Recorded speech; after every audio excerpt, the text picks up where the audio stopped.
Montana's Ratanapakdi is grieving for her father, an always gentle soul. Happy birthday, dear Grandpa. Her dad, Vichar, moved from Thailand to San Francisco to help his daughter and son-in-law, Eric, take care of their two sons. It wasn't long before the whole neighborhood fell in love with Grandpa. Grandpa always friendly, all the neighbor. Grandpa always teaching us about forgiveness. All the neighbor remember him and he's smiling. But this is the video no daughter wants to see. Surveillance cameras capturing the moment her 84-year-old dad was attacked and violently knocked to the ground on a morning walk. It's painful. I don't want to see it. It's a broken heart. Vichar died 2 days later in the hospital. He never wake up again, bleeding on his brain. What did you say to him when you got to see him in the hospital? Dad, wake up. I want him to stay alive and wake up and come and see me again. But he never wake up again, and I pray for him. The Thai immigrant's death, one of a slew of assaults against elderly Asian Americans in Northern California, drawing the spotlight after celebrities like Daniel Wu and Daniel Dae Kim brought star power and a $25,000 reward. It was a very visceral response. I got very angry because I thought, this is now a year of these kinds of things going on.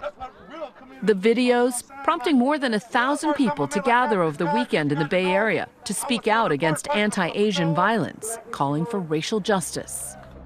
Police arrested a 19-year-old suspect who pled not guilty to murder and elderly abuse. His lawyer saying his client had no knowledge of Mr. Ratanapakdi's race, since his face was fully covered with a mask and hat, and insists the attack wasn't racially motivated and instead had to do with a break in the mental health of a teenager. Even though no hate crime charges were filed, some in the community blame the tension between Black people and Asian Americans. I think they targeting to the Asian American community. We need the Black community to realize that that Black people are hurting Asians and they need to speak out in their own community. It is not just a Black and Asian issue. It is something in the psyche of this country where somehow it's okay to physically or verbally abuse Asian Americans. We're being scapegoated. How do you try to distinguish between, crimes of opportunity, crimes of just simple rage versus racism? We can talk about all the nuances, but this is not just one community. It is every community. We have the tech CEO in the Silicon Valley who verbally abused an Asian family in a restaurant. Asian piece of Oh my God. And then we have Torrance Karen. Go back to whatever Asian country you belong in. Thank you for coming through. Community leader Dr. Connie Won says it's clear Asians are being scapegoated and blamed for the pandemic. When the previous administration said things publicly, like the Wuhan virus, the China flu, the China virus, the plague from China, we have to be accurate. Unapologetically, he helped to stoke the fires of anti-Asian violence against our communities. Stop AAPI Hate began collecting more than 2,800 reports nationwide of anti-Asian hate between March and December. The NYPD reporting a nearly 2,000% increase in Asian American hate crimes last year. But Dr. Won says these accounts are merely the tip of the iceberg. Our communities are not reporting these incidences. We don't want to cause more trouble, more attention to our communities. In this moment, with calls for racial justice echoing, a broader conversation is taking shape. Historically, there have been tensions between the African American and Asian American communities, but George Floyd galvanized the two communities in a way that I'd never seen before. I'd never seen more Asian Americans standing up in support of Black Lives Matter, myself included. And so I'm hoping that that momentum carries over into these cases, because it really ultimately is about a collective, unified response to injustice. Historically, Black and Asian Americans have come into conflict in big cities, perhaps most dramatically during the unrest in Los Angeles following the Rodney King verdict. A riot sparked by what was felt to be an unjust verdict for a Black man also became an economic war against Koreans. In what ways have Blacks been pitted against Asians?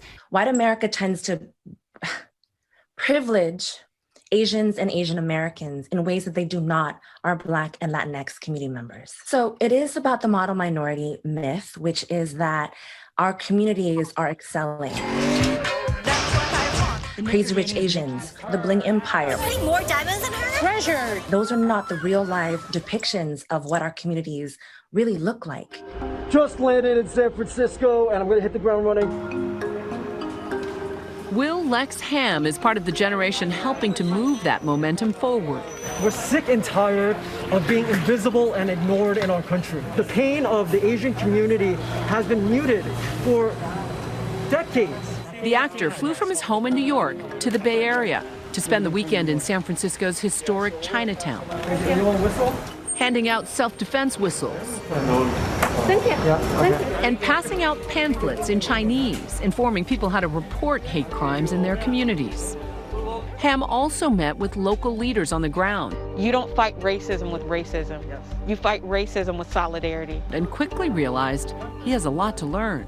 This is the Oakland Anti-Asian Racism and Violence Rally. We're joined by our Black brothers and sisters. Now this is a call to action to everybody else who believes. Asian American history is American history that needs to be taught.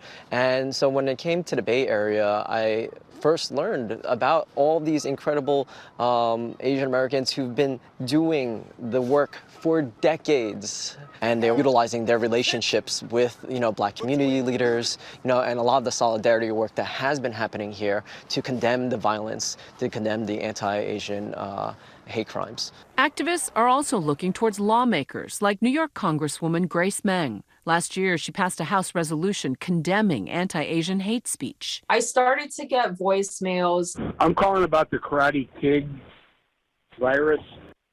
Hey, you look like a Chinese virus, you fat slob. There was just so much hate. And even though I and so many Asian Americans were born and raised in the United States of America, there are always instances where we are made to feel that we are foreigners. It's like when you're shouting in the wilderness, our people are getting attacked, our people are getting harassed, spat on, beat up, slashed. Please, somebody pay attention. Please, notice us. Give me confirmation that, I am American too. And I just haven't been able to feel that in a long time. I know you have children. I'm a mom too. What do you say to them? I said, look, this is what's going on.